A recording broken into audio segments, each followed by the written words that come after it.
আসসালামু আলাইকুম। আমরা যশোর থেকে গেলাম নড়াইলে, নড়াইল থেকে গেলাম কুয়াকাটা। টাকা কোথায়? আমাদের 1,00,000 টাকা কোথায়? রিয়ান ভাই, 1,00,000 টাকা কি দেওয়া হবে না?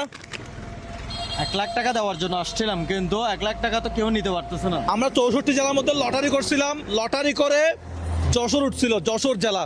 যশোর জেলায় 10 জন মানুষের কাছে গেছিলাম, তাদের মধ্যে কেউ আমাদের চ্যানেল 5টা সাবস্ক্রাইব করা নাই, ছবি তোলা নাই। আলামিন, আমরা কেন 1,00,000 টাকা দিতে পারি নাই?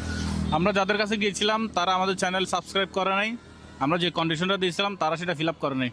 কিন্তু তাদের মধ্যে অনেকেই জানে যারা আলসেমি করে এটা করছে। হ্যাঁ, অনেকেই জানে আমাদের ক্যাম্পেইন সম্পর্কে, কিন্তু অনেকেই জানে, কিন্তু তারা গাফিলতির কারণে তারা 1,00,000 টাকা আলসেমি করছে, এটা একটা বলা যায় যে আলসেমি করছে। হ্যাঁ, তো আমি চাই এটা তরুণ প্রজন্মের, ইয়ং জেনারেশনের কেউ পাক, যেটা হচ্ছে আমরা উপকারে আসবে তাদের, হ্যাঁ? উপকারে আসবে তাদের। তো আমরা এখন দাঁড়ায় আছি একটা বাসের সামনে, ঢাকা, বরিশাল, কুয়াকাটা। আমরা এই রাস্তা দিয়ে যাচ্ছি ঢাকার উদ্দেশ্যে, ঢাকা হয়ে যাব